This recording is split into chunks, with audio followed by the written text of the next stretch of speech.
Sir जी के GS academy में हार्दिक स्वागत करता हूं।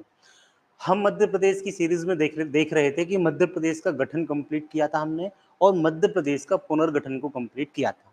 तो यहाँ पर हमारे 2 लेक्चर कंप्लीट हो चुके थे, जहाँ पर हमने मध्य प्रदेश के अस्तित्व के बारे में देखा था कि आज़ादी के बाद हमारा मध्य प्रदेश कैसे अस्तित्व में आता है और हमारा मध्य प्रदेश किस आयोग के द्वारा बनाया जाता है। हमने मध्य प्रदेश को 3 स्थिति के बारे में विस्तार से पढ़ा था कि पहली स्थिति देखी थी 1947 से लेके 1956 तक की स्थिति को देखा था। जो सेकंड कंडीशन थी हमारी, जो दूसरी स्थिति थी हमारी, उसमें हमने देखा था कि 1 नवंबर 1956 के बाद हमारा मध्य प्रदेश अस्तित्व में आ जाता है और 1 नवंबर 1956 से लेके 2000 तक मध्य प्रदेश और छत्तीसगढ़ एक ही राज्य में, एक ही भूमि में शामिल होते हैं। और जो तीसरी कंडीशन हमारी होती है वो 2000 से लेके अब तक की कहानी थी, 2025 तक की कहानी थी, जिसमें हमने देखा था कि मध्य प्रदेश से छत्तीसगढ़ एक अलग राज्य बन जाता है और देश का 26वां राज्य बनता है। उसके बाद हमने मध्य प्रदेश के बारे में देखा था कि किस प्रकार मध्य प्रदेश में जिले बनते हैं और कितने जिले कब बनते हैं और कौन सी कमेटी के द्वारा बनाए जाते हैं। तो हमने विस्तार से मध्य प्रदेश के गठन एवं पुनर्गठन को विस्तार से देखा था। तो यहाँ तक की कहानी सबके लिए क्लियर है।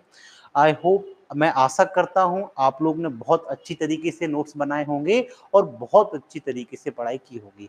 आप लोग से एक विशेष निवेदन है कि परीक्षा का समय बहुत नजदीक है, तो आप लोग अधिक से अधिक समय पढ़ाई में आप लोग क्या कीजिए, समय को दीजिए।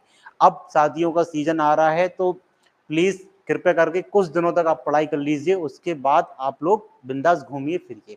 चलिए, आज हम स्टार्ट करने वाले हैं मध्य प्रदेश का सामान्य परिचय।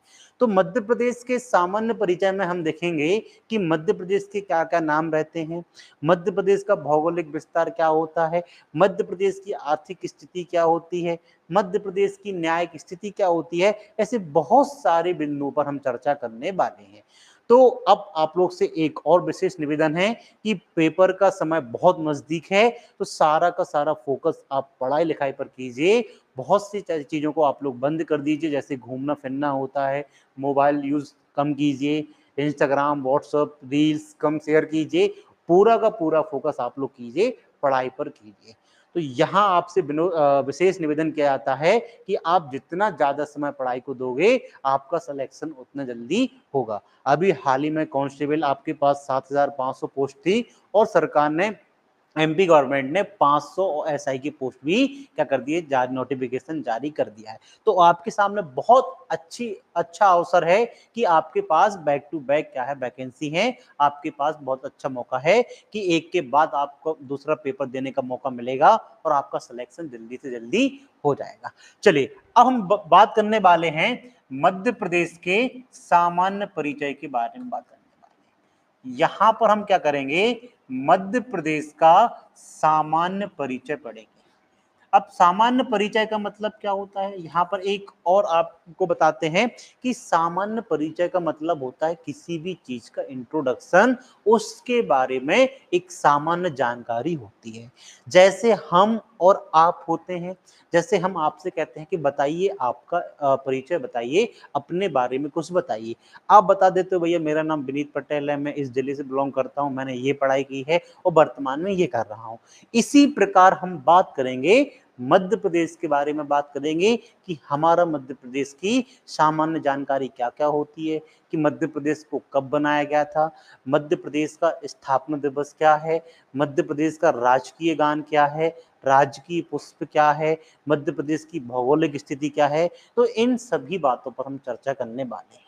तो मध्य प्रदेश की सामान्य परिचय में हमने सबसे पहले स्टार्टिंग क्या देखी थी कि हमारा मध्य प्रदेश 1 नवंबर 1956 को बन के तैयार हो जाता है। और हमने एक डेट और देखी थी यहाँ पे कि 1 नवंबर 2000 को क्या होता है, मध्य प्रदेश से छत्तीसगढ़ हमारा अलग हो जाता है। तो ये दो विशेष तिथियों को हमने देखा था जहां पर मध्य प्रदेश का गठन होता है और मध्य प्रदेश का विभाजन होता है। चलिए, हम विस्तार से चर्चा करने वाले हैं मध्य प्रदेश के बारे में। चलिए, अब मध्य प्रदेश की सामान्य जानकारी के बारे में बात करेंगे। सबसे पहले यहां पर हम बात करते हैं, यहां पर आपसे एक और विशेष अनुरोध है कि इन नोट्सों को, इन छोटे छोटे बिंदुओं को आप बहुत अच्छी तरीके से याद कीजिएगा कि ये सारे के सारे पॉइंट आपके मध्य प्रदेश के सभी एग्जाम में, सभी परीक्षाओं में काम में आने वाले हैं। सबसे पहले हम बात करते हैं कि मध्य प्रदेश का जो नाम पड़ा था, सबसे पहले हम बात करते हैं मध्य प्रदेश के नाम की बात करेंगे तो हमारे प्रदेश का नाम क्या है भैया? मध्य प्रदेश है। अब आपको लग रहा होगा सर आप क्या पढ़ा रहे हो कि भैया सबको पता है हमारे प्रदेश का नाम मध्य प्रदेश है। ये कौन सा प्रश्न हुआ कि भैया बताओ प्रदेश का नाम क्या है? मध्य प्रदेश है। बहुत अच्छी बात है, आप लोगों को मालूम है कि हमारे राज्य का नाम मध्य प्रदेश है। अब देखिए यहाँ पर बहुत सारी चीजों को देखना है हमारे लिए। तो यहाँ पर मध्य प्रदेश की हम बात करते हैं तो मध्य प्रदेश का सबसे पहली बात आता है नामकरण किसने किया था। जैसे कि आप और हम होते हैं कि हमारा नामकरण हमारे मम्मी पापा ने किया था, तो इसी प्रकार कि मध्य प्रदेश को मध्य प्रदेश नाम किसने दिया था? तो मध्य प्रदेश को मध्य प्रदेश नाम दिया था देश के पहले प्रधानमंत्री पंडित जवाहरलाल नेहरू। किन्होंने दिया था भैया? पंडित जवाहरलाल नेहरू जी ने हमारा क्या किया था भैया? राज्य का नामकरण किया था। ये क्वेश्चन बहुत ही ज्यादा महत्वपूर्ण होता है कि बताइए भैया कि मध्य प्रदेश का नामकरण किसने किया था? तो पंडित जवाहरलाल नेहरू जी द्वारा इसका नामकरण किया गया था। हमारा मध्य प्रदेश का स्थापना दिवस क्या था भैया?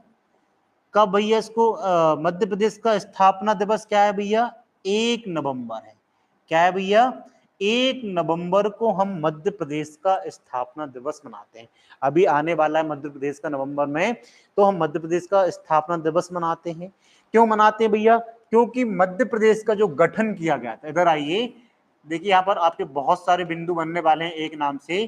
तो गठन की बात करते हैं तो मध्य प्रदेश का गठन 1 नवंबर 1956 को हुआ था। कहानी क्लियर है भैया? हमने पढ़ा था कि मध्य प्रदेश का गठन कब हुआ था? तो 1 नवंबर 1956 को हमारा मध्य प्रदेश का गठन हुआ था। यहां पर एक चर्चा और करने वाले हैं हम कि मध्य प्रदेश का पुनर्गठन कब हुआ था। यहां पर बात करेंगे कि मध्य प्रदेश का पुनर्गठन कब हुआ था। तो 1 नवंबर 2000 को मध्य प्रदेश का क्या होता है भैया? पुनर्गठन होता है। तो यहां पर मध्य प्रदेश के नाम से आपको बहुत सारी जानकारी यहां पर इकट्ठा मिल जाती है। जैसे कि हमने देखा कि मध्य प्रदेश का नामकरण किसने किया था? तो पंडित जवाहरलाल नेहरू जी के द्वारा किया गया था। फिर हमने बात की थी कि मध्य प्रदेश का गठन कब किया गया था? तो 1 नवंबर 1956 को किया गया था। यहां पर हमने एक चीज और पढ़ी थी कि जो मध्य प्रदेश का जो गठन किया गया था, वो गठन किया गया था कौन से आयोग के द्वारा किया गया था? फजल अली आयोग के द्वारा किया गया था। कहानी क्लियर है? हमने लास्ट वाले लेक्चर में पढ़ा था कि मध्य प्रदेश का गठन किस आयोग के द्वारा होता है? तो मध्य प्रदेश का गठन फजल अली आयोग के माध्यम से होता है। और हमने एक बात और पढ़ी थी कि फजल अली आयोग का दूसरा नाम क्या रहता है भैया? राज्य पुनर्गठन आयोग नाम रहता है। क्या नाम रहता है भैया? राज्य पुनर्गठन आयोग नाम रहता है। फजल अली आयोग का दूसरा नाम रहता है। तो यहां तक की कहानी सबके लिए क्लियर है। और हमने बात की थी कि गठन तो आपने देखा था कि 1 नवंबर 1956 को हो जाता है। तो लेकिन पुनर्गठन क्या होता है? तो जब मध्य प्रदेश से छत्तीसगढ़ अलग हो जाता है तो उसे हम कहते हैं मध्य प्रदेश का पुनर्गठन कहते हैं। यहां पर हमने देखा था कि 1 नवंबर 2000 को छत्तीसगढ़ मध्य प्रदेश से अलग हो जाता है और देश का 26वां राज्य बनता है। तो इसे कहा गया था मध्य प्रदेश का पुनर्गठन कहा गया था। यहां तक की कहानी क्लियर है। अब बात करते हैं भैया मध्य प्रदेश के अन्य नाम की बात करते हैं। यहां पे हम चर्चा करेंगे मध्य प्रदेश के अन्य नाम। अन्य नाम का मतलब क्या होता है भैया? Others name. बहुत सारे नाम, मध्य प्रदेश को बहुत सारे नामों से जाना जाता है। अब आपके मन में आया भैया कि बहुत सारे राज्य क्या होते हैं? जैसे आपका निकनेम होता है भैया, किसी का राहुल नाम निकनेम होता है, किसी का नाम चीकू होता है। तो ऐसे बहुत सारे निकनेम होते हैं बच्चों के। इसी प्रकार हमारे मध्य प्रदेश के भी बहुत सारे निकनेम हैं, बहुत सारे अन्य नामों से मध्य प्रदेश को जाना जाता है। चलिए चर्चा करते हैं। अब देखिए सबसे पहले हम बात करते हैं मध्य प्रदेश की। इसको हम सबसे पहले कहते हैं भैया हृदय प्रदेश कहते हैं। क्या कहते हैं भैया? हृदय प्रदेश कहा जाता है इसको। क्या कहते हैं भैया? हृदय प्रदेश कहते हैं। अब प्रश्न आपके मन में आया हृदय प्रदेश क्यों कहते हैं? क्योंकि मध्य प्रदेश हमारे भारत के सेंटर में स्थित है, बीच में स्थित है, इसलिए इसे देश का हृदय प्रदेश भी कहा जाता है। ठीक है। दूसरे नाम की यहां पर हम बात करते हैं मध्य प्रदेश के, इससे नदियों का मायका भी कहा जाता है। क्या कहते हैं भैया? नदियों का मायका भी कहते हैं। अब आपके मन में आया भैया मायका क्यों कहा जाता है? तो नदियों का मायका कहने का तात्पर्य ये है कि मध्य प्रदेश से बहुत सारी नदियां प्रवाहित होती हैं और अन्य राज्यों में ये प्रभावित होती हैं। इस कारण से मध्य प्रदेश को नदियों का मायका कहा जाता है। हमारी जीवन रेखा किसे कहा जाता है? मां नर्मदा नदी को हमारे मध्य प्रदेश की जीवन रेखा कहा जाता है। चलिए भैया इसको नदियों के बारे में, इसके बाद जो नदियों वाला चैप्टर रहेगा वहां पर हम नदियों के बारे में विस्तार से चर्चा करेंगे। एक एक नदी के बारे में विस्तार से चर्चा करने वाले हैं। ठीक है। चलिए थोड़ा और आगे बढ़ते हैं। हृदय प्रदेश के बाद इसको हम कहते हैं भैया टाइगर स्टेट भी कहा जाता है। टाइगर स्टेट क्यों कहते हैं भैया? क्योंकि मध्य प्रदेश में देश के सबसे ज्यादा जो टाइगर हैं वो हमारे मध्य प्रदेश में पाए गए हैं और सबसे ज्यादा जो बाघों की संख्या है वो हमारे मध्य प्रदेश में है। और मध्य प्रदेश के कौन से राष्ट्रीय उद्यान में है? तो मध्य प्रदेश का जो सबसे बड़ा राष्ट्रीय उद्यान है जिसका नाम है भैया कान्हा किसली, उसमें सर्वाधिक बाघ पाए जाते हैं। जब हम राष्ट्रीय उद्यान एवं अभयारण्य को विस्तार से पढ़ेंगे तब हम बात करेंगे भैया कौन से राष्ट्रीय उद्यान में सर्वाधिक बाघ पाए जाते हैं, कौन से राष्ट्रीय उद्यान में बाघों का घनत्व सर्वाधिक पाया जाता है, सबसे ज्यादा चीते कौन से राष्ट्रीय उद्यान में है, सबसे ज्यादा जंगली भैंसों का अभ्यारण्य, जंगली भैंसों का संरक्षण कहाँ किया गया है। ऐसे बहुत सारे प्रश्न आपके जो पेपर में आते हैं उनको हम आगे विस्तार से चर्चा करने वाले हैं। चलिए भैया टाइगर स्टेट हो गया। मध्य प्रदेश को और किस नाम से जानते हैं भैया? तेंदुआ स्टेट के नाम से भी जानते हैं भैया। मध्य प्रदेश में तेंदुओं की संख्या भी ज्यादा हो चुकी है भैया, सर्वाधिक तेंदुए भी हमारे मध्य प्रदेश में पाए गए हैं। इसके अलावा मध्य प्रदेश को और किस नाम से जानते हैं भैया? वन प्रदेश के नाम से जानते हैं। किस प्रदेश के नाम से जानते हैं भैया? वन प्रदेश, फॉरेस्ट स्टेट के नाम से भी जाना जाता है क्योंकि मध्य प्रदेश में सबसे ज्यादा वन है। जो वनों का जो प्रतिशत है पूरे देश में वो सर्वाधिक जो प्रतिशत है हमारे मध्य प्रदेश में है, इसलिए इसे वन प्रदेश भी वन प्रदेश के नाम से भी जाना जाता है। अब हम और बात करते हैं वन प्रदेश के बाद इसको हम क्या कहते हैं भैया? तेंदुपत्ता स्टेट कहा जाता है। क्या कहते हैं भैया? तेंदुपत्ता स्टेट भी कहते हैं। सर्वाधिक जो आपके तेंदुपत्ता होते हैं, तेंदुपत्तों का जो उत्पादन होता है वो हमारे मध्य प्रदेश में होता है, इसलिए इसे तेंदुपत्ता स्टेट भी कहा जाता है। एक और यहां पर हम देखते हैं इसको हीरा प्रदेश भी कहते हैं। डायमंड, क्या कहते हैं भैया? डायमंड स्टेट भी कहा जाता है, हीरा प्रदेश। डायमंड स्टेट भी कहा जाता है मध्य प्रदेश को। क्यों? क्योंकि हमारे मध्य प्रदेश में देश का 90% से अधिक डायमंड का खनन किया जाता है, इसलिए मध्य प्रदेश को डायमंड स्टेट भी कहा जाता है। देखिए यहां पर मध्य प्रदेश की हम चर्चा करते हैं तो मध्य प्रदेश को लघु भारत भी कहा जाता है भैया। लघु भारत मतलब छोटा भारत भी कहा जाता है। एक मिनट उल्टा लिख गया, सॉरी।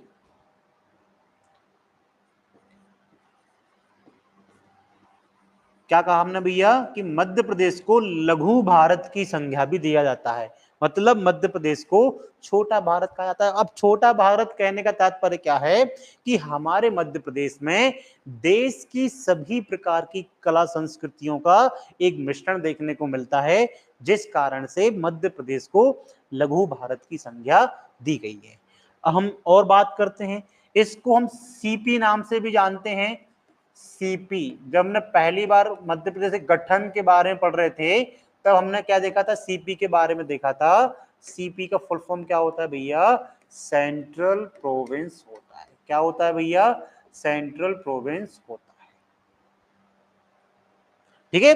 तो मध्य प्रदेश को इतने सारे नामों के नाम से भी जाना जाता है। तो पेपर में आपसे कोई भी नाम पूछ सकते हैं भैया कि बताइए इनमें से मध्य प्रदेश को किस नाम से जानते हैं, तो आप इन नामों को अच्छे से पढ़ लेना कि इन इन नाम से जाना जाता है। ऐसे बहुत सी चीजें मध्य प्रदेश को अन्य नामों से भी जाना जाता है।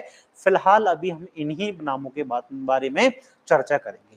तो यहां तक की कहानी क्लियर है भैया कि मध्य प्रदेश को बहुत सारे नामों से जाना जाता है, जैसे हृदय प्रदेश कहा जाता है, लघु भारत कहा जाता है, नदियों का मायका कहते हैं, ठीक है। फिर हमने बात की वन प्रदेश कहा जाता है, तेंदुपत्ता स्टेट कहते हैं। फिर हमने बात की थी टाइगर स्टेट भी कहा जाता है, तेंदुआ स्टेट भी कहते हैं, डायमंड स्टेट भी कहा जाता है, सीपी स्टेट भी कहा जाता है, सेंट्रल प्रोविंस प्रदेश भी कहा जाता है।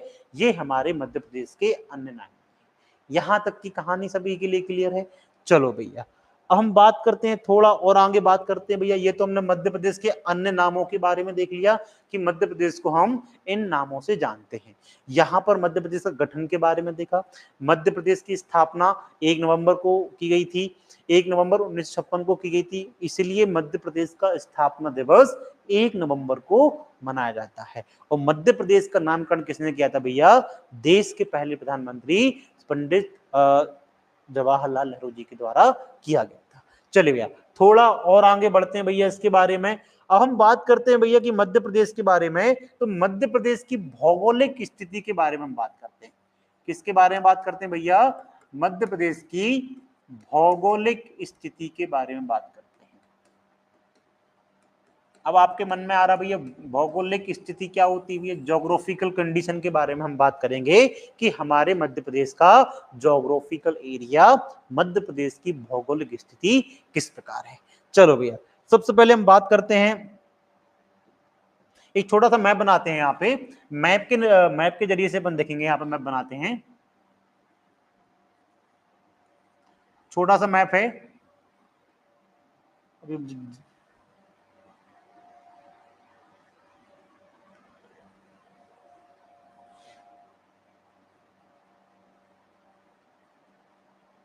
चलिए देखिए हमारा मध्य प्रदेश है। यहां पर चर्चा करने वाले हैं मध्य प्रदेश के ज्योग्राफिकल एरिया के बारे में, मध्य प्रदेश की भौगोलिक स्थिति के बारे में चर्चा करेंगे। देखिए सबसे पहले हम बात करते हैं मध्य प्रदेश की, तो मध्य प्रदेश के क्षेत्रफल के बारे में बात करते हैं। किसके बारे में बात करते हैं भैया?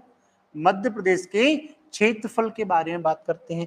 अब देखिए यहां पर क्षेत्रफल की हम बात करेंगे, तो देखिए क्षेत्रफल की बात करते हैं तो मध्य प्रदेश का जो क्षेत्रफल है, यहां पर देखिए आप लोग मध्य प्रदेश का क्षेत्रफल आपके लिए कहीं कहीं दो देखने मिल जाता है। यहां पर एक मिनट रुकिए,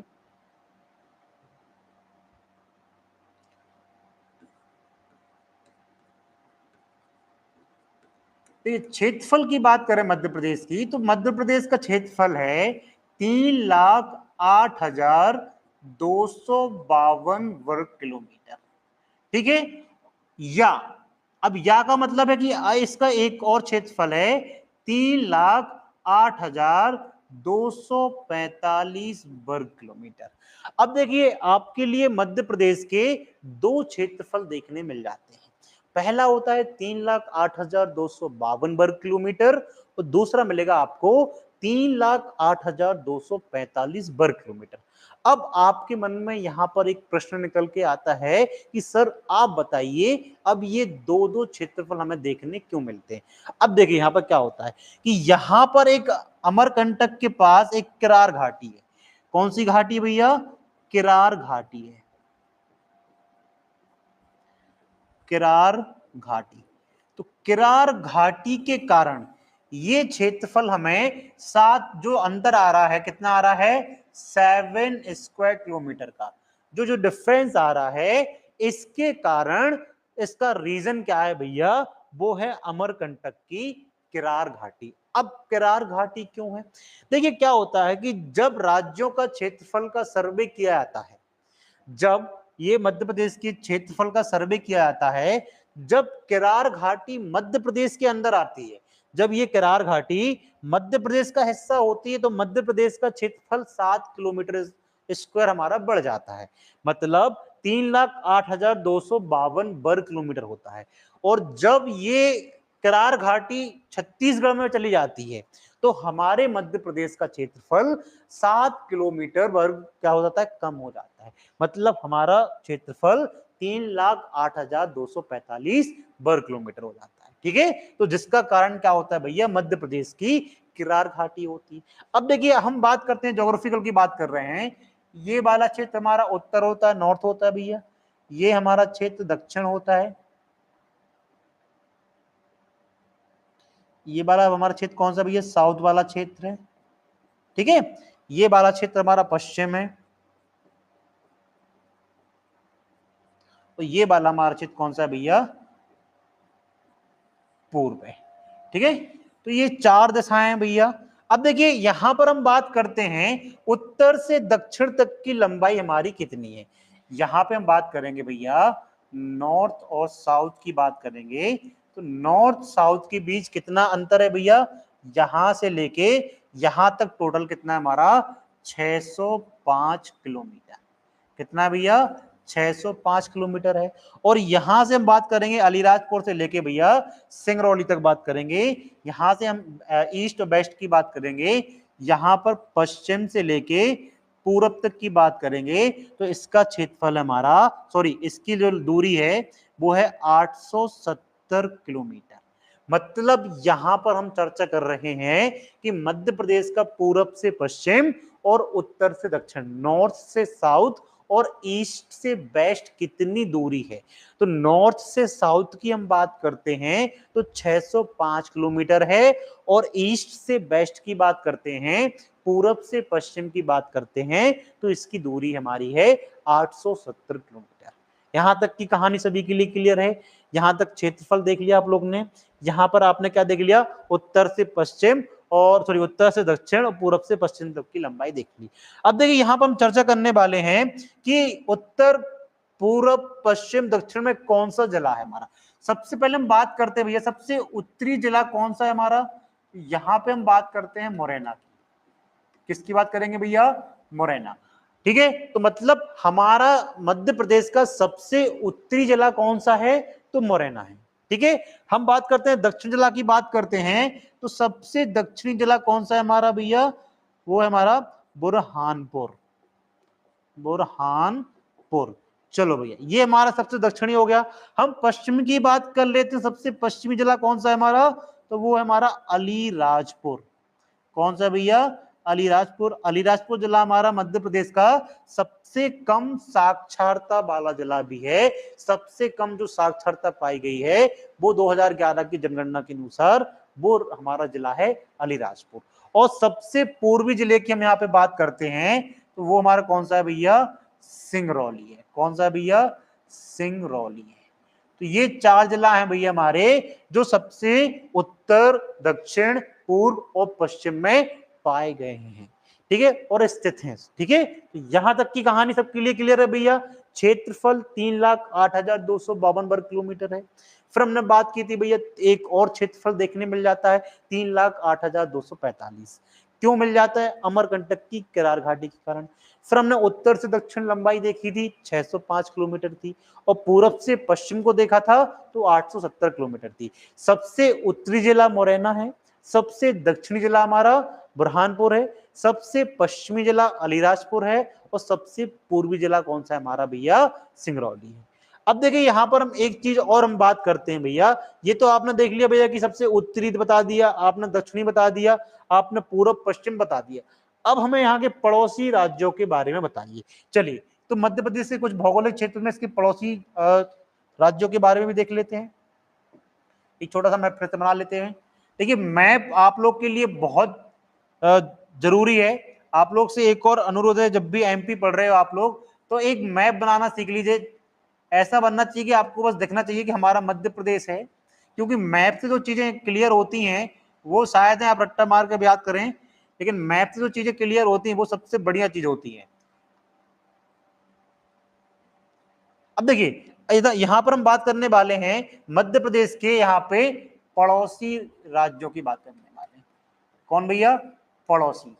जैसे हमारे पड़ोसी के आजू बाजू होते हैं भैया, हमारे पड़ोसी शर्मा जी हैं, मिश्रा जी हैं, जैन साहब है, तो ऐसे हम कुछ हमारे राज्य के भी पड़ोसी होते हैं। सबसे पहले हम बात करते हैं भैया कि इसके हम उत्तर की बात करते हैं तो इसके उत्तर में हमारा कौन है भैया, यहां पे उत्तर प्रदेश है। क्या है भैया, उत्तर प्रदेश फैला हुआ है यहां पे हमारा।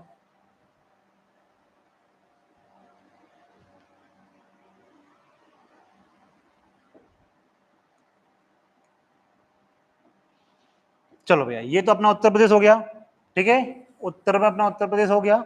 हम बात करते हैं यहाँ की दक्षिण की बात करते हैं तो यहाँ पे हमारा महाराष्ट्र है। क्या है भैया, महाराष्ट्र है। यहां की हम बात करते हैं भैया, पूर्व की बात करते हैं तो यहां पर किसका विस्तार है हमारा भैया, छत्तीसगढ़। छत्तीसगढ़ का विस्तार है यहां पे। यहां की अब बात करते हैं भैया, जो हमारा पश्चिम उत्तरी पश्चिम एरिया है, यहां पर हमारा कौन सा राज्य फैला हुआ भैया, राजस्थान, क्षेत्रफल में सबसे ज्यादा है। और यहां की बात करते हैं, यहां की बात की, ये वाला क्षेत्र हमारा गुजरात। गुजरात से हमारे अलीराजपुर, झाबुआ जिले लगते हैं। तो ये हमारे 5 पड़ोसी राज्य हैं जो हमारी मध्य प्रदेश की सीमा जिनको टच करती है। यहां तक की कहानी सभी के लिए क्लियर है, क्लियर। तो मध्य प्रदेश के कितने पड़ोसी राज्य हैं, तो मध्य प्रदेश के 5 पड़ोसी राज्य हैं। उत्तर में उत्तर प्रदेश है हमारा, उत्तर पश्चिम की बात करें तो राजस्थान है, पश्चिम की बात करते हैं तो हमारा गुजरात है, दक्षिण में हमारा महाराष्ट्र फैला हुआ है, और पूर्व की बात करेंगे तो छत्तीसगढ़ हमारा फैला हुआ है। देखिए सर्वाधिक जो जिले लगते हैं, सर्वाधिक जिलों की संख्या, यहां पर एक और प्रश्न बनता है कि किस राज्य से सर्वाधिक जिले लगते हैं। तो सर्वाधिक जिलों की संख्या जो 13 जिले हैं वो लगते हैं हमारे भैया उत्तर प्रदेश से। जैसे निवाड़ी बन गया है तो आगे भी देखो, ये जो आंकड़े दिखाए जा रहे हैं आपके लिए, ये आंकड़े हमारे 2011 की जनगणना के अनुसार हैं। अभी बहुत सारे जिले बने हैं जो कि उत्तर प्रदेश को टच करते हैं। जब ये ताजा आंकड़े जारी किए जाएंगे, अभी आंकड़ों को जारी नहीं किया गया है, ये आंकड़े हमारे 2011 की जनगणना के अनुसार है। अब देखिए, और सर्वाधिक सीमा, जो सर्वाधिक सीमा लगती है, सर्वाधिक सीमा लगती है वो लगती हमारी किससे, राजस्थान से लगती है। यदि पेपर में प्रश्न बने कि सर्वाधिक जो जिले लगते हैं वो लगते हैं उत्तर प्रदेश से, और सर्वाधिक सीमा लगने वाला राज्य कौन सा है, तो राजस्थान है। तो ये हमारा क्या था भैया, मध्य प्रदेश के पड़ोसी राज्यों के बारे में चर्चा की थी। यहां तक की कहानी क्लियर है भैया। चलिए भैया थोड़ा और आगे बढ़ते हैं, यहाँ पे मध्य प्रदेश के बारे में देखते हैं। तो मध्य प्रदेश की जो जलवायु है, यहां पर बात करेंगे। अब अगला जो हमारा पॉइंट है, मध्य प्रदेश की जलवायु, जलवायु के बारे में विस्तार से भौगोलिक विभाजन में देखेंगे तो मध्य प्रदेश की जलवायु कौन सी भैया, मानसूनी जलवायु है। कौन सी भैया, मानसूनी जलवायु है। ठीक है, यहां पर क्या होता है भैया, जो जलवायु है वो अधिकतम हमारी मानसून पर निर्भर करती है। ठीक है, चलिए यहां पर एक और चीज बात करते हैं कि वर्षा का औसत वर्षा कितनी होती मध्य प्रदेश में। यहां पर हम चर्चा करने वाले हैं औसत वर्षा कितनी है मध्य प्रदेश की, तो 112 सेंटीमीटर है। कितना है भैया, 112 सेंटीमीटर यहाँ की औसत वर्षा है। यहां तक की कहानी क्लियर है। चलिए भैया और आगे बढ़ते हैं। चलो भैया यहां तक की बात की तो हमने भौगोलिक स्थिति के बारे में विस्तार से देखा। ठीक है, अभी इनकी भौगोलिक स्थिति के बहुत सारे पार्ट होते हैं भैया। मध्य भारत का पठार, मालवा का पठार होता है, रीवा पन्ना का पठार होता है, बघेलखंड का पठार होता है। बहुत सारे पठारों के बारे में हम जब मध्य प्रदेश का भौगोलिक विभाजन पढ़ेंगे तब पठार के बारे में हम विस्तार से चर्चा करेंगे। यहाँ पर भौगोलिक विभाजन क्लियर होता है हमारा। चलिए भैया यहां पर हम बात करते हैं कुछ प्रशासनिक की बात, सॉरी न्यायिक की बात करते हैं। यहां पर बात करेंगे हम न्यायिक स्थिति की बात करेंगे। न्यायिक स्थिति का तात्पर्य क्या होता है भैया, कोर्ट कचहरी से संबंधित होता है। अब देखिए यहां पर बात करेंगे मध्य प्रदेश के हाई कोर्ट के बारे में बात करेंगे। किसके बारे में बात करेंगे, मध्य प्रदेश के हाई कोर्ट के बारे में बात करेंगे। चलिए सबसे पहले हम बात करते हैं मध्य प्रदेश का जो हाई कोर्ट है इसकी स्थापना कब होती है। इसकी स्थापना हुई थी 1 नवंबर 1956 को जब हमारा मध्य प्रदेश अस्तित्व में आता है तब हमारा हाई कोर्ट बन जाता है। अब देखिए ये तो बात कर ली हमने कि हाँ 1 नवंबर 1956 को बना था और कहां पे स्थापित किया गया भैया, जबलपुर में बनाया गया है। तो मध्य प्रदेश का हाई कोर्ट कहां पे है, तो मध्य प्रदेश का हाई कोर्ट हमारा जबलपुर में स्थित है। चलिए भैया ये तो आपने बता दिया भैया कि 1 नवंबर 1956 को मध्य प्रदेश बनता है, उसका हाई कोर्ट कहां पर स्थापित किया गया था, जबलपुर में स्थापित किया गया। लेकिन जब मध्य प्रदेश बना नहीं था तो उसके पहले मतलब 1 नवंबर 1956 के पहले कहां था भैया ये, तो ये हमारा हाई कोर्ट था नागपुर में था। कहां था भैया, नागपुर में था। जब 1 नवंबर, ठीक है अच्छे से, बहुत महत्वपूर्ण बिंदु है कि जब मध्य प्रदेश अस्तित्व में नहीं आया था, जब हमारा मध्य प्रदेश बना नहीं था, तो उसके पहले मध्य प्रदेश नागपुर में था। सॉरी, मध्य प्रदेश का हाई कोर्ट नागपुर में था। क्यों, नागपुर हमारी सीपी एंड बरार क्षेत्र की कैपिटल हुआ करती थी और मध्य प्रदेश का जो हाई कोर्ट था वो नागपुर में स्थित था और वर्तमान में नागपुर हमारा महाराष्ट्र प्रदेश में आता है। तो 1 नवंबर 1956 को मध्य प्रदेश के बन जाने के बाद जबलपुर में इसको स्थापित किया गया था। अब देखिए यहां तक की बात कर ली, हम बात करते हैं भैया कि इसकी डिजाइन किसने तैयार की थी, तो उनका नाम है भैया हेनरी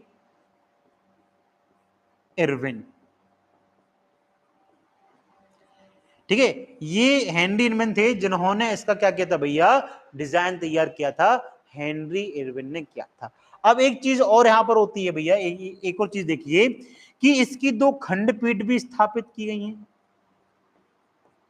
इसकी 2 खंडपीठ भी स्थित हैं आपकी, जो की गई थी आपकी 1968 में।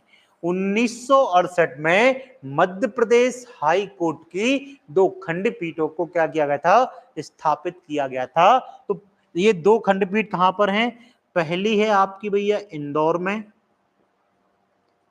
और दूसरी है हमारी ग्वालियर में। तो ये मध्य प्रदेश हाई कोर्ट की क्या है भैया, 2 खंडपीठ हैं। एक और यहां पे एक पॉइंट बन के आता है, तो तीसरी खंडपीठ है हमारी, यहां पे हम बात करने वाले हैं तीसरी जो खंडपीठ है वो हमारी प्रस्तावित है। और किस जिले में भैया, तो भोपाल जिले में इसको प्रस्तावित किया गया है कि जो जो तीसरी खंडपीठ बनने वाली हमारी वो भोपाल जिले में बनने वाली है। तो यहां तक की कहानी सबके लिए क्लियर है। मध्य प्रदेश की न्यायिक स्थिति के बारे में हमने देखा कि 1 नवंबर 1956 को मध्य प्रदेश का हाई कोर्ट बनाया गया था, जबलपुर में बनाया गया था, जो 1 नवंबर 1956 के पहले नागपुर में स्थापित था, लेकिन मध्य प्रदेश के बन जाने के बाद जबलपुर में इसको स्थापित किया गया। इसके जो डिजाइन तैयार की थी, जो इनका जो डिजाइन बनाने वाले व्यक्ति थे, उनका नाम था भैया हेनरी इरविन था। ये पेपर में बहुत बार पूछा गया है, आप लोग इन नोट्सों को बहुत अच्छी तरीके से बनाना। फिर हमने एक और चर्चा की कि मध्य प्रदेश हाई कोर्ट की 2 खंडपीठ भी हैं, कौन कौन सी, इंदौर व ग्वालियर, जो कि 1968 में बनाई गई थी, 1968 में इनको बनाया गया था। और तीसरी जो खंडपीठ हमारी प्रस्तावित है वो कहां पे भैया, भोपाल में है। यहां तक की कहानी सभी के लिए क्लियर है। ये थी हमारी न्यायिक स्थिति थी। अब हम चर्चा करेंगे मध्य प्रदेश की राजनैतिक स्थिति के बारे में। चलिए भैया यहां पर राजनीतिक स्थिति की हम बात करते हैं। राजनीतिक पॉलिटिकल कंडीशन के बारे में बात करेंगे। देखिए राजनीतिक स्थिति में थोड़ा बदलाव होता है। यहां पे क्या होता है, देखिए यहां पे चर्चा होगी सीटों के बारे में भैया। अब सीटें कौन सी होती हैं, आपने नाम सुना होगा भैया, यहां पे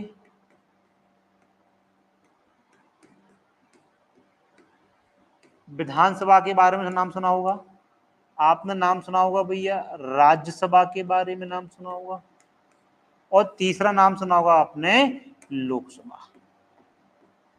तो यहां पर राजनीति स्थिति की बात करेंगे तो यहां पर इनकी सीटों के बारे में चर्चा करने वाले। तो यहां पर समय पर अलग अलग आंकड़ों में पाया गया है। सबसे पहले हम बात करते हैं यहाँ पे लोकसभा, राज्यसभा और विधानसभा की सीटों की बात करते हैं, तो यहाँ पर दो आंकड़े हमें देखने को मिलते हैं। पहला जो आंकड़े मिलते हैं वो 1 नवंबर 2000 पहले के मिलते हैं, और दूसरा जो आंकड़े मिलते हैं वो 1 नवंबर 2000 बाद के मिलते हैं। ऐसा क्यों मिलता है? क्योंकि 1 नवंबर 2000 के पहले मध्य प्रदेश और छत्तीसगढ़ एक ही राज्य हुआ करता था, तो उस समय सीटों की स्थिति की संख्या कुछ ज्यादा थी, और 1 नवंबर 2000 के बाद मध्य प्रदेश से छत्तीसगढ़ एक अलग राज्य बन जाता है, तो मध्य प्रदेश में सीटों की संख्या कम हो जाती है। तो यहाँ पर हम सीटों का जो विवरण देखने वाले हैं वो हम दो कंडीशन में देखेंगे। पहला जो कंडीशन होती हमारी वो होती है 1 नवंबर 2000 के पहले की स्थिति होती है, और दूसरी स्थिति हम देखेंगे यहाँ पे 1 नवंबर 2000 के बाद की स्थिति को हम देखेंगे। तो यहां पर दो आंकड़े आपको देखने मिलने वाले हैं। ये सबसे ज्यादा आपके पेपरों में पूछे जाने वाले जो प्रश्न बनते हैं आपके मध्य प्रदेश के सामान्य परिचय से बनते हैं। तो यहां पर इन आंकड़ों को बहुत अच्छी तरीके से आप लोग देखिएगा। सबसे पहले हम बात करते हैं यहाँ पे विधानसभा की सीटों की बात करेंगे। यहाँ पे किसकी बात करेंगे? विधानसभा की सीटों की बात करेंगे। विधानसभा के बाद हम चर्चा करेंगे लोकसभा की सीटों पे चर्चा करेंगे, और लोकसभा की सीटों के बाद बात करेंगे हम राज्यसभा की सीटों के बारे में विस्तार से चर्चा करेंगे।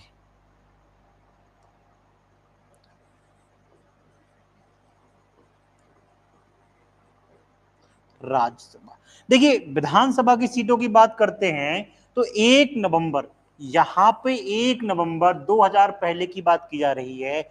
मतलब यहां पर जब मध्य प्रदेश और छत्तीसगढ़ अलग अलग नहीं हुए थे, मध्य प्रदेश का पुनर्गठन नहीं हुआ था, तो उस समय की सीटों की चर्चा हम यहाँ पे करने वाले हैं। तो 1 नवंबर 2000 के पहले यहां पर विधानसभा की सीटें हुआ करती थी 320 सीटें हुआ करती थी। लोकसभा की हम बात करते हैं तो 40 सीटें हुआ करती थी, और राज्यसभा की सीटों की संख्या कितनी थी? 16 थी। ठीक है, अब वर्तमान की हम बात करते हैं 1 नवंबर 2000 के बाद की। यहां पे हम बात कर रहे हैं सिर्फ मध्य प्रदेश की बात कर रहे हैं, लेकिन 1 नवंबर 2000 पहले पर यहां पे हम मध्य प्रदेश के साथ साथ यहां पे हम बात कर रहे थे छत्तीसगढ़ की बात कर रहे थे। तो जब दो राज्य हुआ करते थे तो राज्य में सीटों की संख्या ज्यादा थी, और जब एक क्षेत्र मध्य प्रदेश से अलग हो जाता है तो यहां पर सीटों की संख्या में परिवर्तन आपका आ जाता है। चलिए भैया, तो यहां पर हम विधानसभा की सीटों की बात करेंगे। वर्तमान मध्य प्रदेश की हम बात करने वाले हैं, तो वर्तमान मध्य प्रदेश में विधानसभा की 230 सीटें हैं। यहाँ पे चर्चा करेंगे हम लोकसभा की सीटों के बारे में देखेंगे, तो लोकसभा की वर्तमान में मध्य प्रदेश में 29 सीटें हैं, और यहाँ पे तीसरी बात करेंगे हम राज्यसभा की सीटों की बात करेंगे, तो वर्तमान में मध्य प्रदेश में 11 राज्यसभा की सीटें हैं। तो ये जो अंतर देखने को मिल रहा है 1 नवंबर 2000 पहले का और 1 नवंबर 2000 बाद का। तो यहां पे हम चर्चा करने वाले हैं कि हमारे मध्य प्रदेश में वर्तमान में 230 विधानसभा की सीटें थी, 29 लोकसभा की सीटें थी, और राज्यसभा की 11 सीटें हुआ करती थी। यहां तक की कहानी क्लियर है सबके लिए? चलिए, अब हम बात करेंगे इन सीटों में जो मध्य प्रदेश में रिजर्वेशन, जो आरक्षण दिया गया है, सीटों पर आरक्षण दिया गया है, इसके बारे में चर्चा करेंगे। चलिए भैया, यहाँ पे मध्य प्रदेश के संदर्भ में देखने वाले हैं हम। सबसे पहले हम चर्चा करेंगे यहाँ पे विधानसभा की सीटों की। किसकी करेंगे भैया? विधानसभा।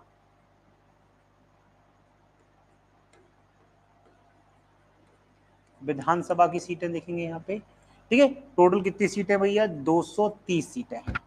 फिर हम बात करते हैं किसकी? लोकसभा सीटों की बात करेंगे। तो लोकसभा की कितनी सीटें भैया हमारे यहाँ पे? 29 सीटें हैं। तो यहां तक की कहानी सबके लिए क्लियर है। अब देखिए, यहां पर एक चीज देखने मिलती है, जो हम कहते हैं आरक्षण रिजर्वेशन की बात करते हैं।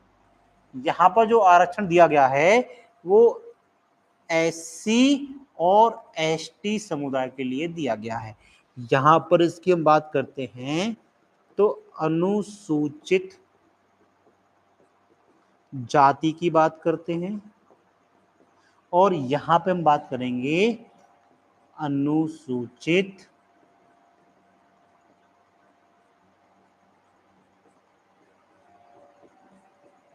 जनजाति की बात करेंगे। किसकी बात करेंगे? अनुसूचित जाति और जनजाति की बात करने वाले। देखिए यहां पर जो हमारा संविधान है, संविधान में हमारे यहाँ पर विधानसभा लोकसभा में सीटों पर आरक्षण की व्यवस्था की गई है। यहाँ पर जब हम संविधान पॉलिटी पढ़ेंगे वहां पर आर्टिकल 330, 331, आर्टिकल 332 और आर्टिकल 330 के बारे में विस्तार से चर्चा करेंगे कि आर्टिकल 330 में लोकसभा में एसटी एससी के लिए आरक्षण है, 331 में एंग्लो इंडियन के लिए आरक्षण है, 332 में विधानसभा में एसटी एससी के लिए आरक्षण है, और 333 में विधानसभा में आंग्ल भारतीय एंग्लो इंडियन के लिए आरक्षण की व्यवस्था की गई है। जब हम पॉलिटी को विस्तार से देखेंगे तब इन आरक्षणों के बारे में विस्तार से चर्चा करेंगे। अब देखिए यहां पर हम अनुसूचित जाति के वर्ग की बात करते हैं तो यहां पर 35 सीटों पर आरक्षण, 35 क्षेत्रों में आरक्षण दिया गया है, और अनुसूचित जनजाति की बात करते हैं तो यहां पर 47 सीटों पर यहां पर आरक्षण की व्यवस्था की गई है। तो 35 सीटें अनुसूचित जाति के लिए आरक्षित की गई हैं और 47 सीटें किसके लिए? अनुसूचित जनजाति के लिए आरक्षित की गई है। अब यहां बात करते हैं भैया लोकसभा में बात करते हैं अनुसूचित जाति और अनुसूचित जनजाति की। ठीक है, यहां पर हम बात करेंगे अनुसूचित जाति की बात करेंगे और यहां पर अनुसूचित जनजाति की बात करेंगे कि लोकसभा में कितनी सीटों पर इनको रिजर्वेशन आरक्षण देने की व्यवस्था की गई है। तो हम बात करते हैं अनुसूचित जाति की, तो यहां पर 4 सीटों पर आरक्षण दिया गया है और यहाँ पे 6 सीटों पर आरक्षण दिया गया है, और राज्यसभा में आरक्षण की व्यवस्था नहीं की गई है। राज्यसभा में कोई भी आरक्षण नहीं होता है। तो यहां तक की कहानी सबके लिए क्लियर है भैया। यहाँ पर कोई राज्य आरक्षण की व्यवस्था नहीं की गई है, कहां पर? राज्यसभा में। तो इस प्रकार मध्य प्रदेश में सीटों का विवरण किया गया था। तो मध्य प्रदेश में वर्तमान में 230 विधानसभा सीटें हैं, जिनमें से 35 सीटों पर एससी अनुसूचित जाति के लिए आरक्षण दिया गया है और अनुसूचित जनजाति को 47 सीटों पर आरक्षण दिया गया है। फिर हम बात करते हैं लोकसभा में, तो लोकसभा की 29 सीटें हैं। यहां पर 4 सीटों पर एससी अनुसूचित जाति को आरक्षण है और अनुसूचित जनजाति के लिए 6 सीटों पर आरक्षण दिया गया है। फिर हम चर्चा करते हैं भैया किसकी? राज्यसभा में। तो राज्यसभा में किसी भी प्रकार के आरक्षण की व्यवस्था नहीं की गई है। तो यहां तक की राजनीतिक स्थिति सबके लिए क्लियर है। तो ये मध्य प्रदेश की राजनीतिक स्थिति होती है जहां पर सीटों का विवरण किया गया था। अब हम बात करते हैं मध्य प्रदेश के कुछ मुख्य बिंदु की बात करते हैं। देखिए यहां पे हम बात करने वाले हैं मध्य प्रदेश के कुछ सेंटर पॉइंट की बात करेंगे, मध्य बिंदु की बात करने वाले हैं। अब मध्य बिंदु का मतलब क्या होता है भैया? सेंट्रल पॉइंट होता है कि भैया मध्य प्रदेश का सेंट्रल पॉइंट क्या क्या है। तो यहां पे चर्चा करेंगे अखंड भारत का केंद्र बिंदु। यहां पे चर्चा करने वाले हम अखंड भारत का केंद्र बिंदु।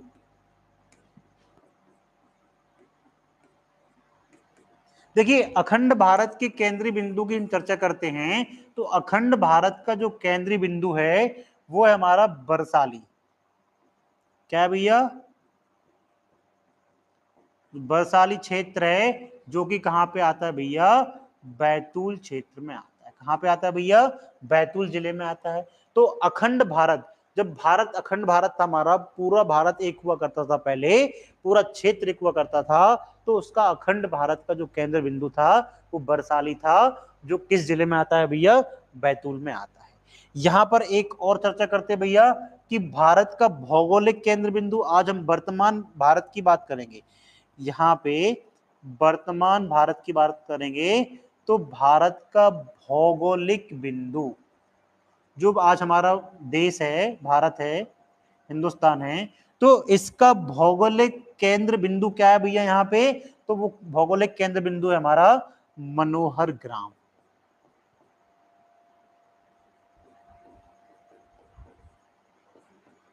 मनोहर ग्राम करौंदी क्षेत्र। कौन सा गांव भैया? करौंदी क्षेत्र। कहां पे भैया? कटनी।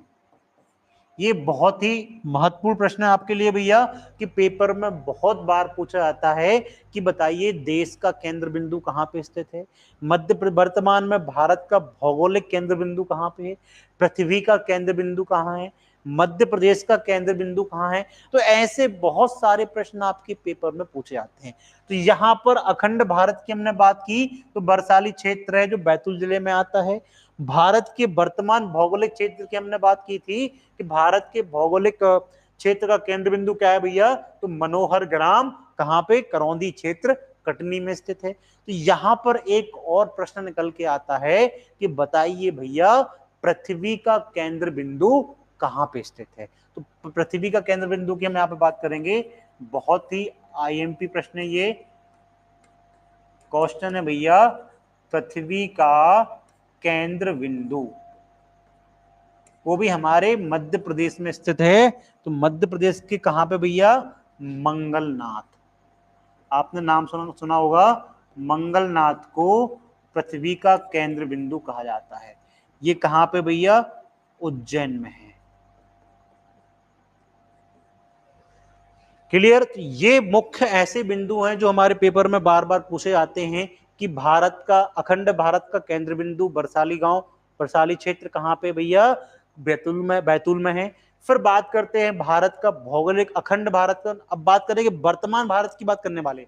पहले में अखंड भारत की बात की गई थी, लेकिन सेकंड जो वर्तमान भारत का भौगोलिक क्षेत्र है उसका केंद्र बिंदु है भैया मनोहर ग्राम, करौंदी, कटनी जिला स्थित है। और तीसरा जो प्रश्न बनता है भैया कि पृथ्वी का जो केंद्र बिंदु है वो हमारा कहां पे भैया? उज्जैन, मंगलनाथ स्थित है। तो यहां तक की कहानी सबके लिए क्लियर है। अब देखिए कुछ प्रशासनिक आधार पर मध्य प्रदेश की चर्चा करेंगे। यहां पर हम प्रशासनिक आधार पर चर्चा करने वाले हैं।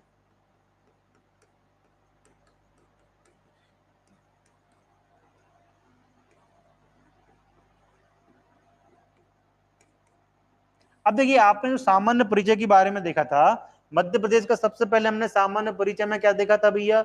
मध्य प्रदेश का नामकरण देखा था। मध्य प्रदेश की हमने राजधानी भी देखेंगे। यहाँ पर हमने बात की थी मध्य प्रदेश की भौगोलिक स्थिति के बारे में बात की थी। हमने मध्य प्रदेश की राजनीतिक स्थिति के बारे में देखा, मध्य प्रदेश की न्यायिक स्थिति के बारे में देखा। अब हम बात करेंगे मध्य प्रदेश की प्रशासनिक स्थिति के बारे में। यहाँ पर जो मध्य प्रदेश का सामान्य परिचय है, अब हम बात करेंगे प्रशासनिक आधार पर मध्य प्रदेश का सामान्य परिचय। अब देखिए क्या होता है मध्य प्रदेश का सामान्य परिचय प्रशासनिक आधार पर। सबसे पहले हम बात करते हैं यहाँ पे जिलों की संख्या की बात करते हैं। तो मध्य प्रदेश में टोटल कितने जिले हमारे यहाँ पे? 55 जिले हैं। वर्तमान में 3 जिले आपके अभी 2023-24 में आगामी 1-2 साल पहले बनाए गए थे। कौन कौन से थे आपके भैया? मऊगंज, मैहर और पांडुआ। मऊगंज को रीवा से अलग होकर बनाया गया था, ठीक है। मैहर को सतना से अलग होकर बनाया गया है और पांडुआ को हमने छिंदवाड़ा जिले से अलग होकर बनाया है। हमने मध्य प्रदेश के पुनर्गठन में देखा था कि कौन सा जिला किस जिले से अलग होकर बना था, ठीक है। वर्तमान में संभाग की संख्या कितनी है भैया? हम संभाग की बात करते हैं तो संभाग हमारे यहाँ पे कितने हैं भैया? 10 संभाग हैं और 11वां संभाग हमारा 11वां संभाग हमारा प्रस्तावित है। फिर हम बात करते हैं भैया यहाँ पे गांव की बात कर लेते हैं। गांव की बात करते हैं तो यहाँ पे टोटल 55,393 गांव हैं। यहाँ पे हम बात करते हैं आबाद ग्राम की बात करते हैं। आबाद ग्राम की बात करते हैं तो यहाँ पर आबाद ग्राम 52,143 है।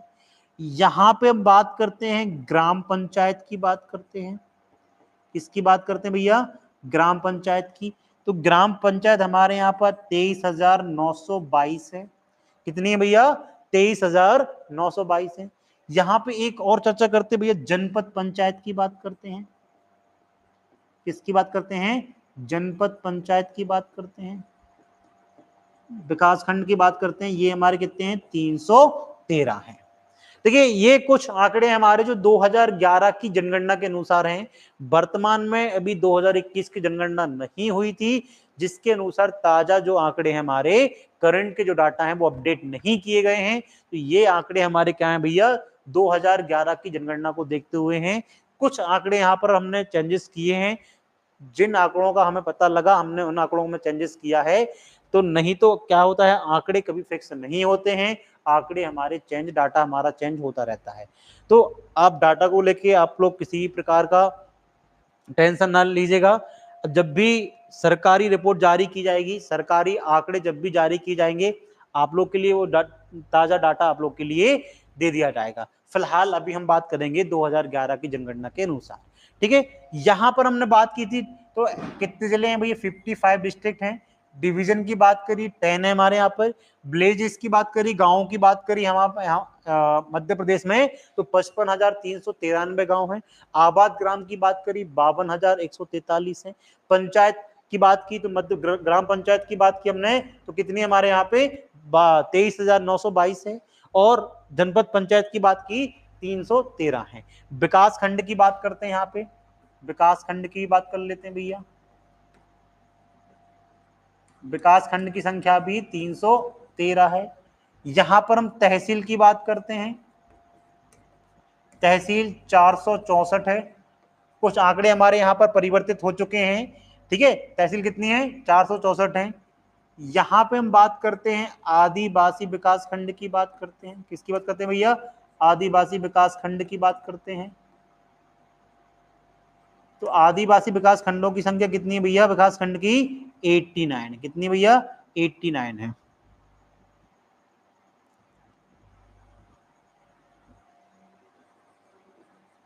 ठीक है, तो ये कुछ ऐसे डाटा हैं जो पेपर में पूछे जाते हैं, तो इनको हमने 2011 की जनगणना के अनुसार ही हमने इनको देखा था।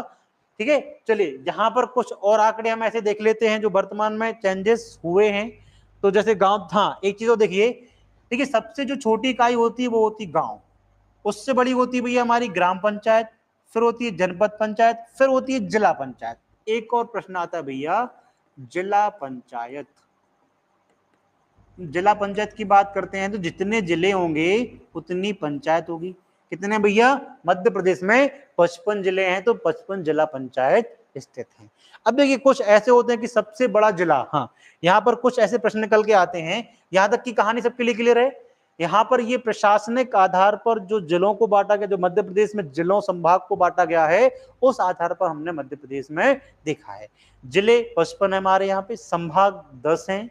गांव की बात करते हैं तो 55,393 गांव हैं। आबाद ग्राम की बात करते हैं तो 52,143 हैं।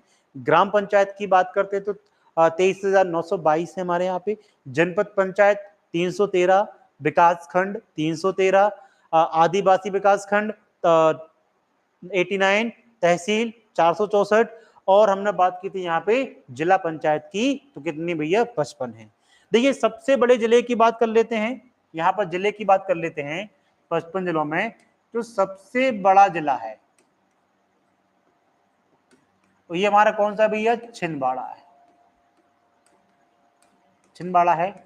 और सबसे यहाँ पे हम बात करेंगे, सबसे छोटा जिला कौन सा है, तो वो निवाड़ी है। अभी हम बात कर रहे हैं यहाँ पे 2011 की जनगणना के अनुसार सबसे बड़ा जिला छिंदवाड़ा था और सबसे छोटा हमारा जिला निवाड़ी था। तो अभी 2021 में तो जनगणना हुई नहीं है, अभी 25-26 में चल रहा है कि 26 जनगणना सरकार करा सकती है। जनगणना होती है तो आंकड़े जारी जरूर किए जाएंगे, तब हम इनको आंकड़ों को चेंज करेंगे। तो यहाँ पर प्रशासनिक आधार पर क्या किया गया था भैया, सीटों को, सॉरी, प्रशासनिक आधार पर मध्य प्रदेश को विभाजित किया गया था। तो यहां तक की कहानी सबके लिए क्लियर है। जल्दी 5 मिनट 5 सेकंड का टाइम आपके पास, इनको देख लीजिए, लिख लीजिएगा।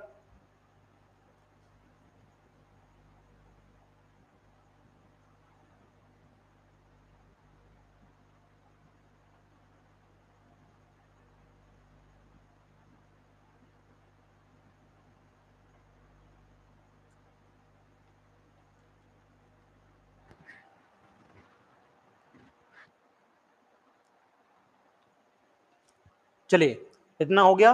अब देखिए कुछ और मुख्य बिंदु बचते हैं हमारे सामान्य परिचय के। अभी तक हमने जो किया है यहाँ पे मध्य प्रदेश के सामान्य परिचय को देखा है। अभी हमने कोई टॉपिक विशेष नहीं देखा है। यहाँ पर कुछ बिंदुओं को और हमें देखना है, जैसे कि यहाँ पे हम बात करते हैं मध्य प्रदेश के बीचों बीच से कर्क रेखा निकलती है। क्या निकलती है भैया? कर्क रेखा निकलती है, जो कि मध्य प्रदेश के 14 जिलों से होके 14 जिलों से होके निकलती है। यहां पे हम एक और बात करेंगे सामान्य परिचय में, मानक समय रेखा। भारतीय मानक समय रेखा IST की बात करेंगे, इंडियन स्टैंडर्ड टाइमलाइन की बात करेंगे, जो हमारी कितनी भैया 82.5 पूर्वी देशांतर है। कितनी भैया? 82.5 पूर्वी देशांतर है। और ये हमारे मध्य प्रदेश के किस जिले से निकलती है भैया? सिंगरौली जिले से निकलती है। कहां से निकलती है भैया? सिंगरौली जिले से होकर निकलती है। और हम बात करते हैं भैया कि मध्य प्रदेश की जीवन रेखा किसे कहते हैं भैया? मध्य प्रदेश की जीवन रेखा किसे कहा जाता है भैया? नर्मदा नदी को कहा जाता है, मां नर्मदा नदी को। ऐसे बहुत सारे बिंदु हैं हमारे सामान्य परिचय में कि मध्य प्रदेश का, जैसे हम बात करेंगे अगले लेक्चर में, हम बात करेंगे कुछ मध्य प्रदेश के राजकीय चिन्ह भी होते हैं। ठीक है, मध्य प्रदेश के राजकीय चिन्हों के बारे में विस्तार से चर्चा करने वाले हैं। उसके बाद हम बात करेंगे कि भैया जो कर्क रेखा है कितने जिलों से निकलती है, 14, कौन कौन से जिले हैं। फिर हम बात करेंगे जीवन रेखा मध्य प्रदेश, नर्मदा नदी को क्यों कहा जाता है। ठीक है, जब नदियों के बारे में पढ़ेंगे तो इनको हम विस्तार से देखने वाले हैं। तो यहां तक की कहानी सबके लिए क्लियर है। अभी सामान्य परिचय, बहुत सारा सामान्य परिचय है, लेकिन इनको हम छोटे छोटे टॉपिक में विस्तार से पढ़ेंगे, जो आपको पढ़ने में भी आसानी होगी और नोट्स बनाने में भी बहुत आसानी होगी। तो यहां तक कुछ ऐसे हमारे महत्वपूर्ण बिंदु थे जो हमने आप लोग के लिए बताए। एक चीज और रहता है यहाँ पे, मध्य प्रदेश का भौगोलिक विस्तार यहाँ पर देख लेते हैं। जब हम भौगोलिक परिचय देखेंगे विस्तार से, कितने क्षेत्रों में बांटा गया है, तो हम विस्तार से पढ़ेंगे। यहाँ पे हम बात करते हैं 21/6 उत्तरी अक्षांश से 26-30 उत्तरी अक्षांश तक विस्तार है इसका, और 74-9 पूर्वी देशांतर से 82-48 पूर्वी देशांतर तक क्या है भैया? मध्य प्रदेश का भौगोलिक विस्तार है। अभी आपको ये 21/6 से 26-30 उत्तरी अक्षांश, 74-9 से 82-48 पूर्वी देशांतर समझ में नहीं आ रहा होगा, कोई दिक्कत नहीं है, बस आप लोग अभी इसको लिख लीजिएगा। अब अगला जो हमारा वीडियो रहेगा वो मध्य प्रदेश का भौगोलिक विभाजन के लिए ही रहेगा। तो इस उत्तरी अक्षांश और पूर्वी देशांतर, लैटिट्यूड और लॉन्गिट्यूड के बारे में हम विस्तार से चर्चा करेंगे। मध्य प्रदेश को कितने पार्ट में डिवाइड किया गया है, कौन कौन से पार्ट का कितना विस्तार है, इन सभी को हम विस्तार से देखेंगे। तो यहां पर हमारा मध्य प्रदेश का सामान्य परिचय क्या होता है भैया? खत्म होता है। अब आपसे एक विशेष निवेदन है कि यहां तक के जितने भी आपने मुख्य बिंदु को नोट किया है, बहुत अच्छी तरीके से पढ़ लीजिएगा, क्योंकि पेपर हमारा बहुत ही नजदीक है, जिससे हमारे पास ज्यादा टाइम नहीं है। आप इन बिंदुओं को पढ़ती रहिएगा और नोट्स बनाइएगा, नोट्स बनाते रहिएगा। एक चीज और है कि आप जितना भी यहाँ पर पढ़ रहे हैं तो बहुत अच्छी तरीके से पढ़ना। इसके बाद हम अगला जो वीडियो लेके आएंगे वहां पर मध्य प्रदेश की कुछ ऐसे क्वेश्चन लेके आएंगे, ऐसे प्रश्न लेके आएंगे जो पिछली परीक्षाओं में हमारे पूछे गए हैं, जिससे आपको क्या होगा भैया कि एक अनुभव होगा कि पेपर में किस प्रकार के प्रश्न पूछे जाते हैं।